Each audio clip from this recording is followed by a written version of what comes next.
especially for the mother. She's not coping regarding what has happened to her child. Amapolisa asazingela ababulali bakaDitebogo Phalane obeminyaka 5 nosweleke emva kokudutyulwa ngabaqweqwedisi eSoshanguve. Amapolisa athi kuza kufuneka kusetyenziswa umthetho ukufumana inkcukacha zabasebenzi abadilikelwe sisakhiwo eGeorge. Counter-attack, it's 2 against 1. Gonzalez on his own. Gonzalez scores! I-Cape Town City ne-TS Galaxy zibethelele indawo yazo kwi-top 8 emva kokubambana ngenqaku macala kumdlalo we-DStv Premiership e-Cape Town Stadium ngalemva kwemini. Now, what's the referee say? Penalty. Molweni makhaya nanguvimba wangokuhlwanje. Ubomi namaphupha kaDitebogo Phalane aqhawulwe eselula kakhulu eminyaka 5 ezelwe ebenqwenela ukuba ligqwetha ukuze aqubisane nezaphula imithetho alwe ubundlobongela kodwa elo phupha lanqanyulwa zizikrelemnqa ezingenalusini ngokuhlokwa ngolwesihlanu ngethuba kuqweqwedisa isithuthi sikayise ngaphandle kwekhaya lakhe eSoshanguve kumntla ePitoli. Usutywe kukufa esibhedlela, amapolisa asakhangela ababulali. Imeko yodandatheko nodakumbo kwikhaya lakwaGobe, ikhaya likamama wenkwenkwana eminyaka 5, uDitebogo Junior Phalane. Olusapho luthi inye into eyakuthomalalisa intlungu lukuyo kukubona ubulungisa budlala indima yabo. Linzulu ngakumbi elinxeba kunina. The mood is not okay for us as a family. The family is shattered with what has happened. So the mood is not well at all, especially for the mother. She's not coping regarding what has happened to her child. Kanti ke kude kufuphi kwikhaya lakwaPhalane, umakhulu kaJunior umkhumbula njengomntwana obekrelekrele ngeyona ndlela ezifunela nje ukuba ligqwetha. I'm disappointed. Uthi ndidandatheke ngeyona ndlela yinto eyehlele umzukulwana wam. Kubuhlungu ngendlela engenambaliso. Abamelwane ngokufanayo banxunguphele. Yo, yeah, no sintsena re tsuhile thata ka ketsahalo e tsahetseng e. Sisothuke kakhulu sesisithwakumbe. Buninzi ubundlobongela kule ndawo. Sicela ungenelele. Crime e ntsi e irahalang e. Abahlali bamemelela ungenelelo kubundlobongela obukatseleyo kulommandla besithi baphila obentshontsho. Inkonzo yesikhumbuzo kulindleke ibanjwe kule veki kwisikolo sakhe uJunior.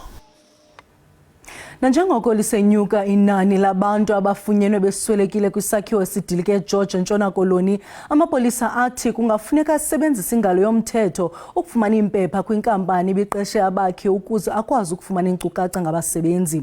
Iintsapho zimemelela umphathiswa wamapolisa uBheki Cele ukuba ikhawulezise inkqubo yokufanisa kwaye kungabikho zimfihlo. Bonono sesinqandamathe esinxungupheleyo somnye wabasebenzi abangekafunyanwa kwisakhiwo esidilike kwingingqi yaseGeorge. So exactly what's going on, or allow us to go there inside and see whether is the process, because now I don't know what to believe. Ubright Kayuni uthi usalinde inkcukacha ngonkosikazi womtshana wakhe kunye nezinye izalwane zakhe ezimbini nazo ebezisebenza kwesi sakhiwo. Identification of the people that have been rescued, because it takes so long. So I don't know how long it's going to keep on taking for us to identify, more especially the people that are deceased. Amapolisa athi ixesha liqhatshwe yinja ngoku kufuneka inkampani ezibandakanyekayo kulenyewe sisebenzisane nawo. Been calling this kind of information has not been forthcoming and all that. I think we'll have to follow the legal ways of getting the information, because it's crucial, this information. It's crucial now to say indeed these names are the people that we are dealing with, but these names are the people that will go to the family to say come to the morgue and indeed identify. These documents will tell us who are the relatives so that we can go for the DNA and other things. Amapolisa aqhube ngelithi ukuba ezi nkampani azide zize ngaphambili kuza kunyanzeleka ukuba ingalo yomthetho ingenelele ithatha amanyathelo. ukuza kuthi ga ngoku ngabantu abangama-33 abangekafunyanwa. Iingcali zecandelo lozokwakha ziza kundwendelwa indawo yexhwayelo ngomso uMvulo ukuze kuqinisekisa ukuba iinkampani ebezisebenza apha ziyilandele yonke imigaqo yokwakha. Umongameli Cyril Ramaphosa ubongoze amarhamente ebandla lase-St John's Faith Mission eCala eMpuma Koloni ukuba athandazela unyulo olunoxolo. Ethetha ngethuba egaya inkxaso kaRamaphosa ukwathembisa amarhamente ukuba urhulumente uza kuqhubeka enikezela ngeenkonzo zezempilo, iziseko zophuhliso, inkxaso-mali yemfundo enomsila kwaye aqinisekise ukuba iyaqhubeka inkqubo yokutyiswa kwabafundi ezikolweni. Wabele izandla umongameli Cyril Ramaphosa kunye neenkokheli ezisebenza phantsi kwakhe ingakumbi ngethuba elilizwe liqubisana nobhubhane we-COVID-19 ngokuqinisekisa ukuba abantu abangasebenziyo bafumana imali yesibonelelo sikarhulumente esingange-R350 ukukhawulelana neengxaki ezidalwe yi-COVID-19. Ibandla likwacela urhulumente ukuba aqinise iinzame zokulwa nodusho olusekelezelwe kwisini nolwaphulo-mthetho. Owayesakuba ngumongameli we-ANC uMnumzana Thabo Mbeki uncome uluntu laKwaZulu-Natal esithi ziingqondi. OkaMbeki utyelela amangcwabo omongameli be-ANC bangaphambili uNkosi Albert Luthuli noJohn Langalibalele Dube.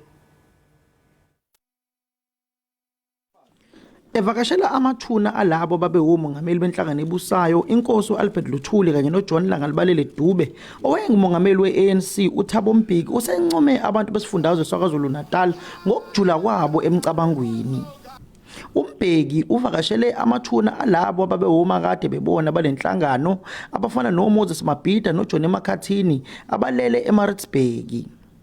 Ebheka ezokhetho uMbeki uthi isifundazwe saKwaZulu-Natal sizowathola amavoti aqhamuke ebantwini azoya kwi-ANC ngoba bayatshengisa ukuthi bayingcula mchopho. I've worked with the people in this province for many years. These are rational people, these are thinking people, and they know this ANC very well.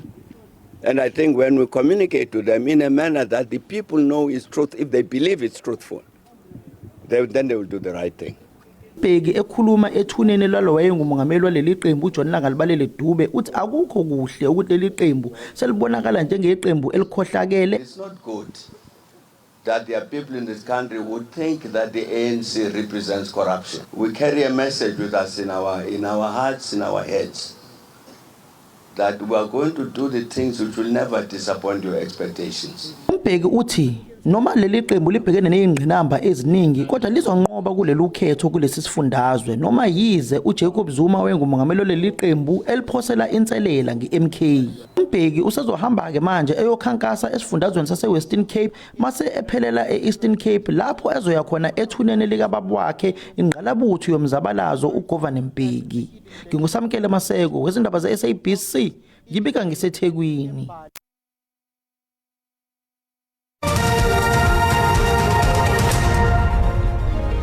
Sinamukela kwakhona kwindaba zelijelo uyakwazi ukubukela kwakhona ezindaba kwijelo le-YouTube uthi SABC indaba sesixhosa ukanti xa ubukele sicela ucofe ulike ze ukuba ukamcofa usubscribe sibongoza wenze njalo kwinqaku lokuqala sithe ubomi namaphupha kaTebogo Phalane aqhawulwe eselula kakhulu eminyaka 5 ezelwe ebenqwenela ukuba ligqwetha ukuze aqubisane nezaphuli-mthetho alwe ubundlobongela kodwa elophupha lanqanyulwa zizikrelemnqa ezingenalusini ngokuhloka ngolwesihlanu ngethuba kuqoqodisa isithuthi sikayise ngaphandle kwekhaya lakhe eSoshanguve kuMntla Pitoli usutywe kukufa esibhedlele amapolisa asakhangela ababulali.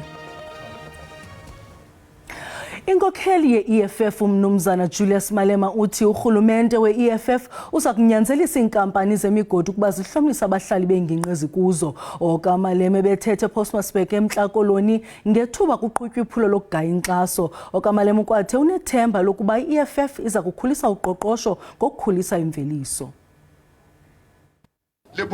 Ingingqi yaseTsandabane inqongwe zinkampani zemigodi ezingama-50 kodwa nangona kunjalo abahlali kwezingingqi abaxhamli kushishino lwale migodi. So we need a government that is going to say no iron ore or manganese is going to leave Tsandzabane. We want you to beneficiate here. Because when they beneficiate here, then they create jobs here. Okamalima uthi ngaphandle kokudala imisebenzi inkampani zemigodi kufuneka zithathe uxanduva ziqinisekise ukuba abantu abahlala kwingingqi ezikuzo bayaxhamla kumhlaba wabo tyebileyo. Government of the EFF that is not scared of the mines, we will be with you to make sure that the mines do good because they promised to do so when they were applying for licenses. So we are here to say all of these mines must employ our people and pay them proper wages, and they must give them medical aid, and they must give them pension fund.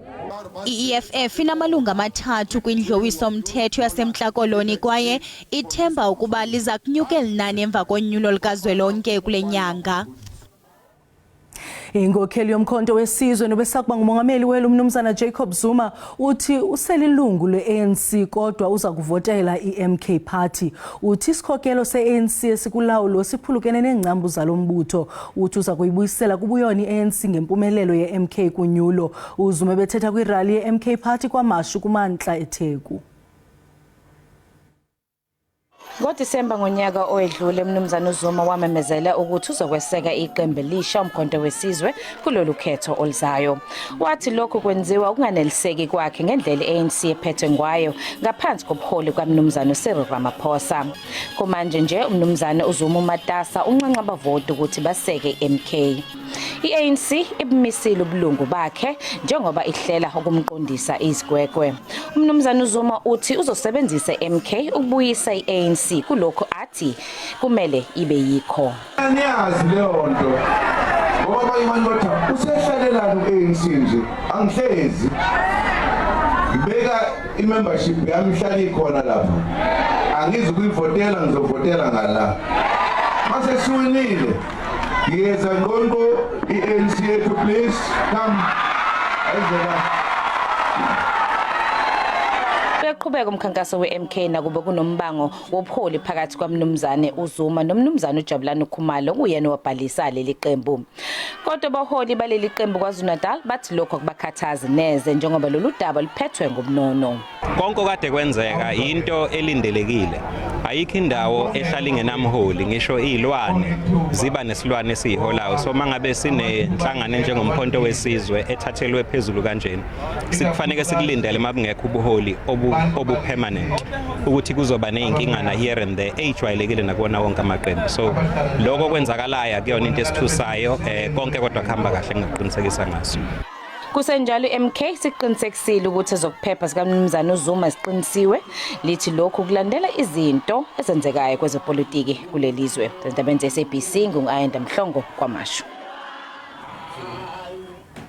Inkokheli yombutho i-Action SA uHerman Mashaba uyigxeke kanobomi intengiso yephulo lokugaya inkxaso ye-DA nebonisa kusitsho iflag yeli. Uthi iflag yesizwe akumelanga inyashwe kuba yona iluphawu lesizwe. I-Action SA inxalenye yembumba yemibutho ezimisele ukubambisana kurhulumento emva konyulo nekhokhelwa yi-DA. uMashaba bethetha kwilali yaseLenting kwaRhamphahlele Limpopo.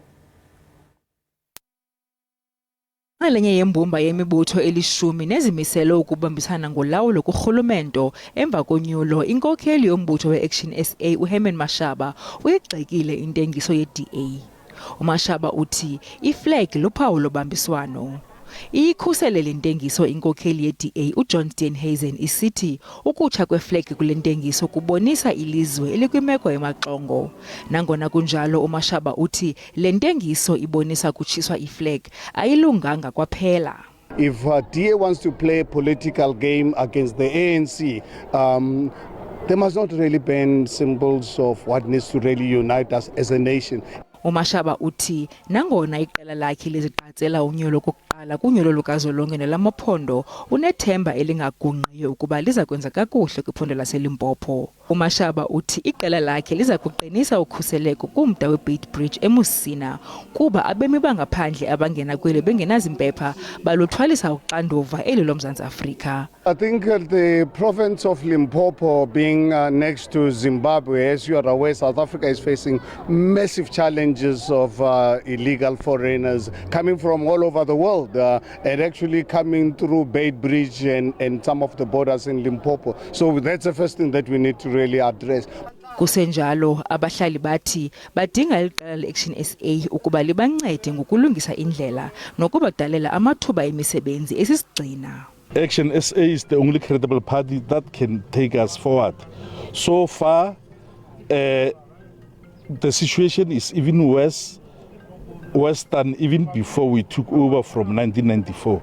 uMashaba useza kuqhuba iphulo lokugaya inkxaso eGiyani. Ulutsha kwisithili saseDr Kenneth Kaunda eMntla-Ntshona luthi ludinga umbutho ozakuza notshintsho yaye uphelise oko bakubiza njengobukhoboko obuqulunqiweyo. Bebethetha kuphehlelelo lomqulu wezithembiso wephondo weqela United African Transformation eGlexstone. Umsitho wokuphehlelela umqulu wezithembiso weqela United African Transformation, iqela elijongise imibombo kunyulo kokuqala ngqa abo babeyinxalenye yalomsitho bazityande igila ngeenxwaleko ezibaxananazeleyo kwiminyaka engama-30 yokungathatyathelwa ngqalelo kwemibhodamo abatitshisana nayo. I'm still a young person and expect many changes. We've been in our democracy for 30 years and there's still no changes. People who get treatments from public hospitals should be given free food first. In our section, we have those killers whom we don't know who are the killers, and there's nothing being done about that. And that's a crisis itself because we live in fear. Eyona ntsika ephambili yeliqela kukunikezelwa komhlaba ngaphandle kwembuyekezo. Issue of land expropriation without compensation, it's in the center of our manifesto. Kananjalo inkonzo ezingcono kwezempilo zibalulwe njengezingundoqo. We are saying we will give you a free medical assistance, but our focus is that auntie must eat before they eat their medication. We're going to fight hunger. Ukanti ke eliqela lingenele kwilizwe jikelele nakumaphondo amahlanu ngaphandle kwamaphondo ekoloni naKwaZulu-Natal.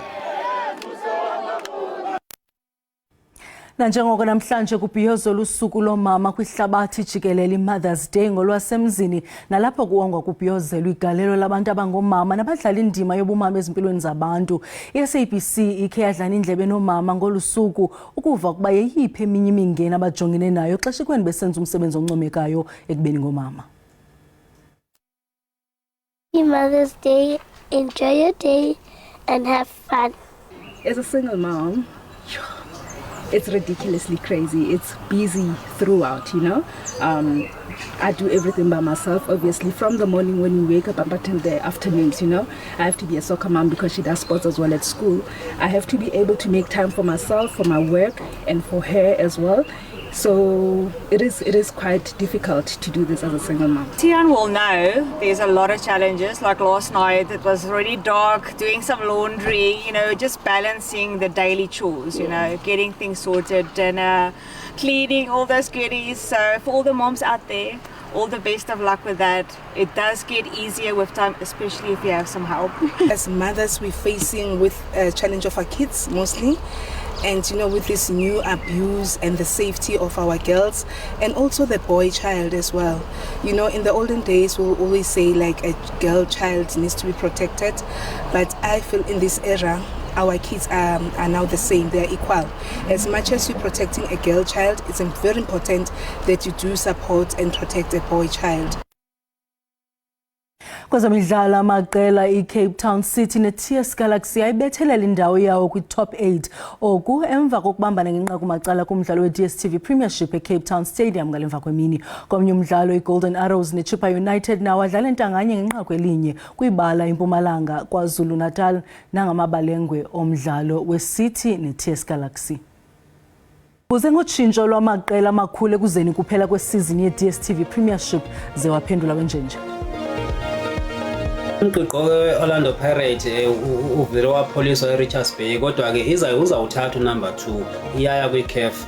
Kuyabonakala ukuba kuzawuba nzima ungena kubo kule top 8 lena bathi sebeku-8 baphinde babuyele umva. Ibethiwe iPirates iRichards Bay kwexola kamnandi eSouth Africa. iChiefs nakanjani namhlanje funeka iphumelele, otherwise if abawini ababamba ngezandla. iPirates isasenalo ithuba elokuthi ingabuya futhi kanye nelikhosi ithuba likhona lokuthi izongena ku-top 8 ngoba namhla siyobhacabula amazulu ngathunile. Tips angiboni ingena kwi-top 8 inoma ngabe ngangena ke izohlangana ne-Sundowns next season. Indlela idlala ngayo ayithembisi futhi angiboni ukuthi izokwazi ukuthi ingene lapha ku-top 8. Bafuna iqhele elingapha komlingo elingekho kwalapha eSouth Africa. Ayikho lento bayidlalayo tu. Kaizer Chiefs iyabuyela ku-top 8 namhlanje. Bathemba abafana abakhulu. Hayi indiphoxile kakhulu ibhakabhaka bengingayilindelanga ke ngokuleya into mina. iRichard Bay benilinde basiyahlala kula number 2. I-Orlando Pirates ngiyayithemba kakhulu mina ukuthi kuyophela le season ilele ku number 2 ngoba idlala kahle kakhulu kulezi insuku. Analo ithemba mina into bana lamavukuvuku waseNathi Fernand bathandayo angakwazi ubuyela kwi-top 8. Amazulu angazichithela kuba iKaizer Chiefs ayiseyikeki. Singonondaba belijelo sinqwenelela bonke omama baliqoshelise ngolonwabo olusuku. Nangomso ngelixesha ezindaba ziza kuphakwa ngobunjalo bazo ngolwimi lwesiZulu. Kamnandi mawethu.